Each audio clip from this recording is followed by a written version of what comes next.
Inkuru nziza Yesu Kristo nk'uko twayandikiwe na Matayo mweranda.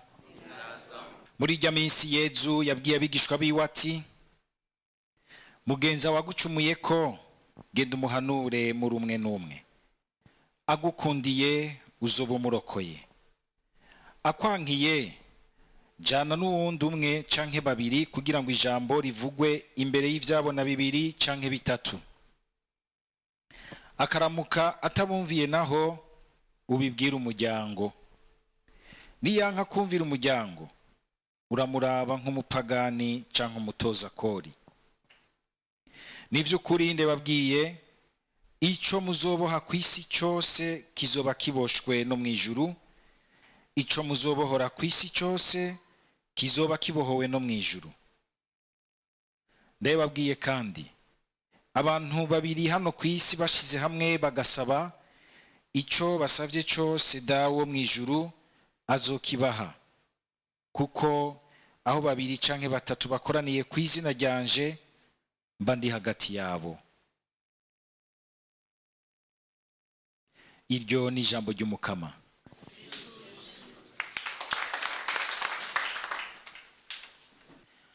Hari amajambo y'Imana atamayoroha, tamahimba araryoha kumva, nkaya twumvise mu gisomwa ca mbere. Turabandanya tuhazirikana ubuhanuzi gaciye ku musaserdoti Ezekiel, aho twumvise ariko arabura amahana akomeye cyane agiye kugwa ku gihugu c'Imana. Mbere amahana akabije, kuko ayo mahano Umukama ngo ashima ko ahera mu ngoro yayo, agahera ku kubanza gucisha abana b'intoke ku bantu bama imbere yayo. Ariko kubo twagiye turabizirikana hamwe muri iyo minsi hitiye, nukumva intumbero y'aya majambo. Nigihe kidasanzwe Imana ishaka gucishamwo igihugu cayo kugira ngo igicyorore, ikiremere umuzirikanyi mushasha, ikigire gishasha koko, itangure bishasha insezerano yayo nk'uko izo bivuga nyene muri Ezekiel. Ntibicandikwa ku mabuye ngo ahubwo iyandike mu mitima y'abayo, abantu bashobore kumva Imana neza bayumvira mu mutima wabo. Ezekiel mu kubura aya majambo nawe nyine arazi yuko iki giha gisangiye n'igihugu ciwe. Umukama akagaragaza yuko mbere uko gucyorogwa gutegerezwa guhera mu biwe. Nibaze nk'ubu yoza akagira ati, ngo mbacishe ko bana b'intoke abantu mwese hano, kandi nza guhera ku Mwibutsamana wa Radio Maria, nza guhera mu radio yanje. Bigomba kutubwira iki? Bigomba kutubwira yuko kugendana n'Imana, kuba mu sezerano y'Imana, si ugufyinata, nugufata aho seriye ibintu tuba twarayaze n'Imana. Kuko iyo tugumye twisamara ko ibibi birarundarundana iwacu, ugasanga ntitugishobora kumva ingene Imana iri hafi yacu, tukisanga dusigaye tuba mu vy'Imana nk'ababigenderamwo kome nka mode y'igihe. Ariko vy'ukuri ugasanga Imana siko ariyo itegeka imbere mu mutima wanje, mu mutima wawe, mu muzirikanyi wanje, muri mindset. Sigaye numva mukunda gukoresha amajambo y'icyongereza. Muri mentalite yawe, mukungene wibwira, wicapurira, wisigurira, wiha insiguro y'ubuzima n'ibintu, ugasanga si kubivoma mu sezerano, ahubwo bivoma mu bintu bibabaza gose umutima w'Imana. Umukama agize ati, igisagara ca Yerusalemu kigiye gusanzara, n'ingoro yanje mbere igiye gusanzara. Ezekiel akabona buri nahazwa bw'Imana bugenda mu bapagani. Sukwimarisha vuko Imana mbere no mukureka ivyayo bigasanzara, ninguko yo bigize iti, no mu vyanje ndabona ko hari vyasazishijwe n'akabi kanyu. Ndabatanze hariya mu mahanga, Imana ikagenda mu bapagani, iyo yagira ibarungikireyo nko mu gihe cy'umwiherero muremure nka retraite ndenda ica mu kubabara, niko nta gihugu bagifise, ntibagifise abasaserdoti bahereza, ntibagifise igisengero baherezamwo ivyabo. N'amajambo y'Imana atoroshe n'aba Ezekiel ntiyaborohera kwakira. Ariko kandi ayo majambo Imana ikayabwira igihugu cyayo, mugabo kandi Yezu ararayabwira n'umuntu umwe. Ibibi n'amabi tubamwo muri nosi birashobora kudusenya nk'umugwi w'abantu, nk'igihugu, nk'umuryango w'abantu, igihe tutemeye kwihana ngo tubivemwo. Amabi dukora arashobora gusanzaza ikibano, arashobora gusanzaza igihugu, arashobora gusanzaza umuntu. Kuko na Yezu hazoza igihe abivuge.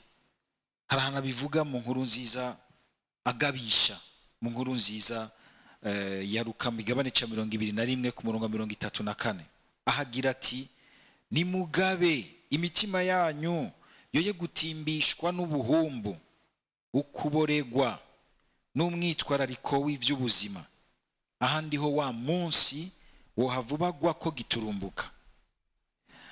Iyo bavuze uyu munsi ekana Ezekiel wumva ingene ariko aratubwira ibi bigiye gushika mu gihugu c'Imana, birafatanya ibigiye kuba mu buzima bw'abantu na bimwe bizoba ku munsi w'urubanza rwa nyuma.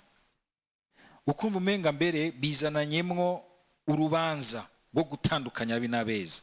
Mwumvise yuko hari ahantu Mukama avuga ngo akabwira ngo umuntu yambaye kanju yera n'umukanda, naho bakamugereranya nk'usa ngo n'umwana w'umuntu, muca mwumva uwo ari we. Imana irungika iti genda ugeme ikimenyetso ngo ku bantu bababaye barizwa n'ingene ibintu bimeze. Murumva ko harimo gusobanura, ariko turazi yuko amahano ashobora kugwa ku bihugu, ku bisagara, ku miryango yacu, akenshi arahitanisha ababi n'abeza. Siko tubibona, gasanga n'inzoya zagiriyemo.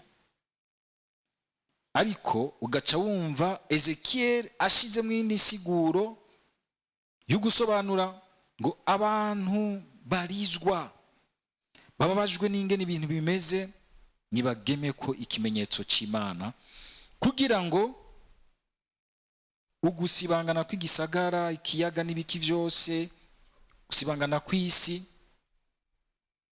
ntiguhitanishe ababi n'abeza. Ubwo rubanza ntirujaniranye intungane n'abanyakabi. Muca mwumva yuko ngaho bijabutse kuri wa munsi w'urubanza, aho hazoba ugusobanura intungane n'abanyakabi. Bene iyo mvugo igihe duhuye n'amajambo y'Imana benayo, arayumukama guhaye kuri wawe, arayaduhaye mu muryango wa Ecclesia nk'uku, ari mwindi sigura ishika kure nayo kukubwira iti isobanura mw'ikibi ni ciza. Kuko muri ubu buzima tukiri muri iyi si, nta numwe ari mubi 100%, kandi nta numwe ari mwiza 100%. Iryo sobanurwa rizo buriya munsi, tangura kuri bamwe uyu munsi. Isobanuremwo ibibi n'ivyiza, umenye kwikura ko amahano ashobora kuguhwikira, ugasanga ku rubanza rwawe rwa nyuma, kuko haraho rucika umuntu avuye muri ubu buzima, ntusange wabaye wasobanuwe, nogira nti kubandaniriza inzira yiwe y'amahano y'ibihe bidahera, yagumye yikwegera ko buke buke muri ibinyene Yezu atubwiye, agahimbo kabi, ubuhumbu, akaboregwe rero nimuce mubona inzoga gusa. Hari abantu baburizwa n'ubukuru, bakabona umenga bacitse nk'ibimungu, ntibasubire kumva kugira ubuntu n'ikibabagwe cy'umwana w'Imana. Abantu baborerwa n'ivy'isi, kabona umenga mbere sukuborerwa gusa, umenga ni nk'inyonko, fièvre, ukabona ingene abantu bari ku murindi w'ubuzima umenga bose bari mwinyonko y'ugusiganwa. Ni ikiyezo akurikiza kati umwitwarariko w'ivy'ubuzima. Kwitwararika ubuzima sivyo baba bagomba kuvuga ngaha. No kuvuga ni wa mwitwarariko gushiramo uruhagarara, ntubugisonera Imana, ntubugisonera umuntu, ntubugisonera ivy'undi muntu. Ukabona umenga mu buzima tuhaca nk'abariko barasakura mu buzima, naho umwe bamupfana ikintu nikibuza yuko akuranversa akakugura dans la farine, kubera amatungo anyaruka, kubera gukayangana muri binabiriya. Ukabona yuko umuntu naho yoba yama mu ngoro y'Imana kama mu bisabisho, yuzuyemwo umunoho w'ubuzima wamutumye umuranduramwo ukwiyumvamwo Imana neza no kwiyumvamwo wundi. Aho hano tuhagabire rero ubwo rubanza ruzoba, tutangure kurubamwo uyu munsi. Harabukoma kagira uti uriko uravyonga pati, bireke, gumiza ibintu mwisakrisiya, gumiza hariya, reka kwinjira muri ibi, uriko uravyonga. Ikibazo n'ubuzima n'amajambo y'Imana. Ukuri kurabaho uyu munsi urashobora gusanga uri kurihamagara kw'amahano, wabaye nk'umuntu yaborejwe n'ivy'ubuzima uko bwiruka uyu munsi. Ntushake kumva neza icyo Imana ikubwiye, ingene ikugabisha iti uri kugenda wiroha, muri ko mugenda mwiroha ahantu habi. Kuko ubukiriro bwose buhera mu muntu w'imbere. Umukama akagira ati shira ikimenyetso ku bantu banje. Turabisoma kandi no mu gitabo cy'ivyashuri umutumwa Yohani, ahantu mu kigabane cy'indwi ku murongo wa 3, jambo ry'Imana rigira riti ntimusibanganye isi n'ikiyaga n'ibiti tutaragema ikimenyetso mu ruhanga rw'abasuku b'Imana yacu. Tugire Kristo. Mbega burya nta bantu ushobora gusanga twaragemeye ko ikimenyetso cy'Imana cya kimangu cyo mwibatisimu, ariko ugasanga kumbure ni twebwe turiko duhamagara amahano ku buzima bwacu, ku bisagara vyacu, kuri ekleziya yacu. Aha rero ni umuntu aca yumva ati erega si ikimenyetso gusa cy'inyuma kimwe bakugema kw'igihuro nk'isakramento. Oya, si ico cyonyene, nico ariko ni mutima muri cyo agukoreramwo, akaguha kuba umuntu arira. Hamwe Yesu avuga ati hahiriwe abarira ubu, sabarira kubera kurira. Haro n'ababoregwa ugasanga barira, abagore ngo baborewe akavinyo baca barira. Aho abagabo bamwe bamusangiyeyo aborewe umenga n'ijwi ryagiye, ukabona asigaye akoresha ibimenyetso, ijwi rikagenda. Ahubwo abo barira no kuvuga iki? N'abantu bari riside, babantu batubwira ibintu mukuri, babahanuzi baduhanura mukuri, bataguma badusigiririza gusa ariko kandi bataduca intege. Hariho abantu wamusanga ku ruhande rumwe umenga n'abantu baca intege, batazi kumva ivyiza Imana iri kwirakora, no mu mabi bigicangatiranye n'ibi. Yesu hamwagira ati reka bikurane, wa rusenga ruyorora ifi nziza na mbi. Ukabona umenga hamwe hariho bamwe abona umenga vyose ni bibi, n'abandi bagendaho bakihenda bakagira bati byose ni vyiza. Oya, hariho abandi hagati y'abo bantu babiri barira bazi kubona neza ibintu. Rimwe rimwe kumenya kwitwararika kumviriza abo bantu, azi gusobanura ikiza Imana iri kwirakora, akumva abahanuzi b'ukuri mu bandi, akongera mugabo akumva n'abandi buzuyemo uruhendo rw'umwiheburo wo kubona yuko umenga nta Mana ikiriho, abantu bose bacitse babi, cyangwa uruhendo rwo kubona yuko umenga byose ni vyiza, byose ni vyiza ariko by'ukuri atari vyiza.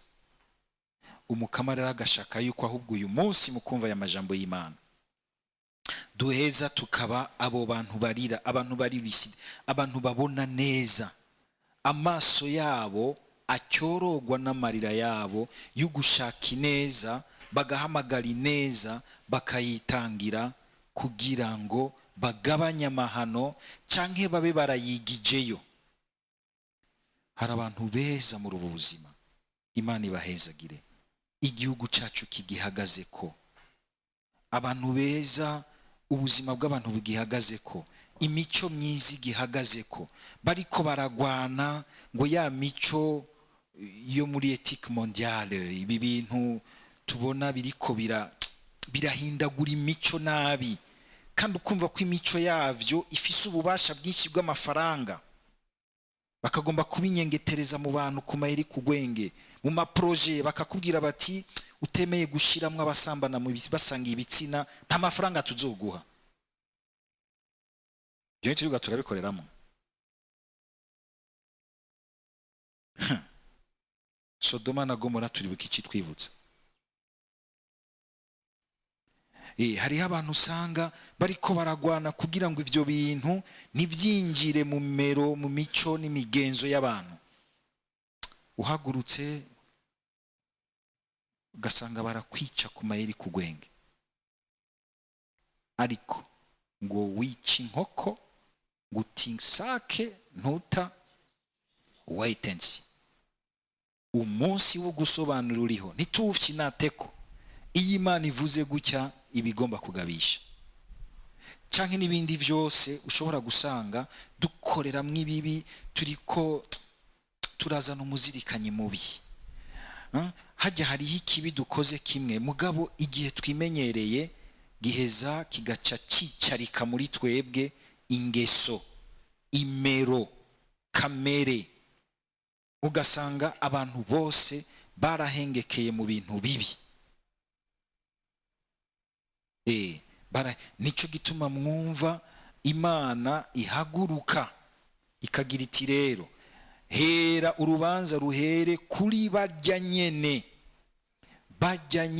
bategerezwa guhagararira imico myiza n'imigenzo, abo mu ngoro yanje nabo naragije igihugu canje.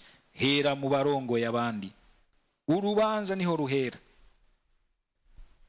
Kandi bo nyene igihe bemeye ubwo rubanza ruzoba uwo munsi, bakaba bararubamwo, bakaba abantu bafasha abantu babo n'igihe cyabo gusobanura icyiza n'ikibi, bagaheza bakaba kwegera mu cyiza, baba bariko baritwikiriza urubanza rwiza, baba bariko barahamagara umugisha mwinshi ku bantu babo. Dusabe twese burya turafatanye twese, ubuzima ni bumwe. Wewe ubaye mwiza, uriya muntu agushamitse ko arisanga ubwiza bwawe bwamushikiriye.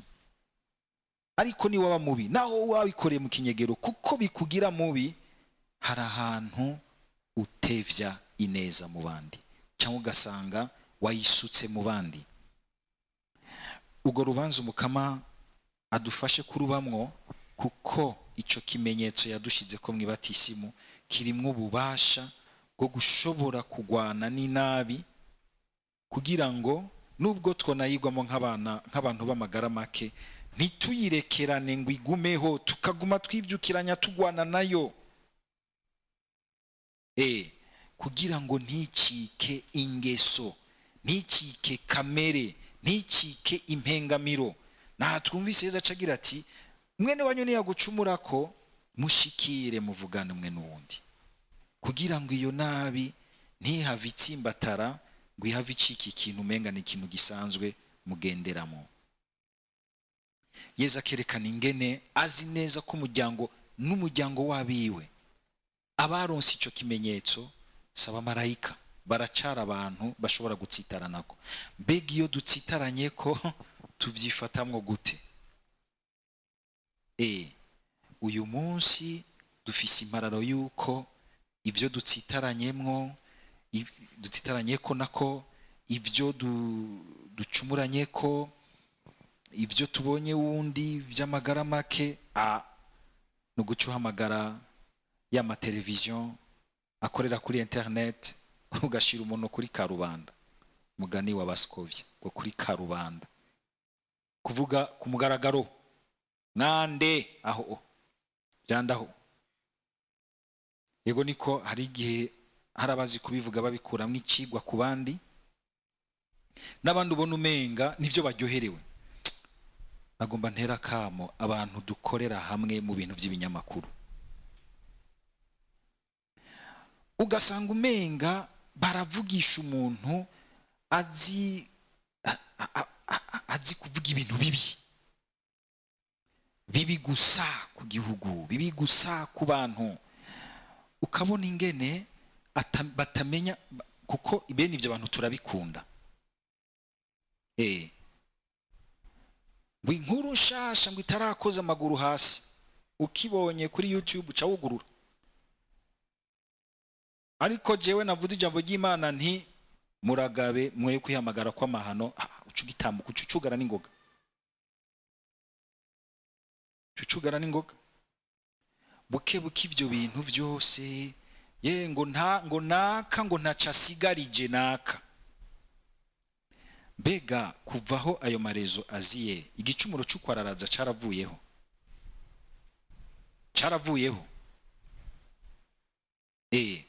Aho ushobora guha umwanya umuntu agatukagura agasibanganya uwunda cyangwa asibanganya umugwi w'abantu abandi, ukabona umenga none niyo nyishu mugabo, kuko ashaka kubicisha abasabone, umugani wa wundi, ashaka kubicisha amavi n'amakomantere, ntiyibuke yuko ariko arasanzaza imitwe y'abantu, imitima y'abantu, yuko ariko ararema impengamiro mu bantu, akabona gusa ya mafaranga YouTube izokimuha kuko yakwije ivyo isaba mu bintu ba Bibiliya. Tugabe iri jambo ry'Imana Yesu yatubwiye umunsi ntiriravaho.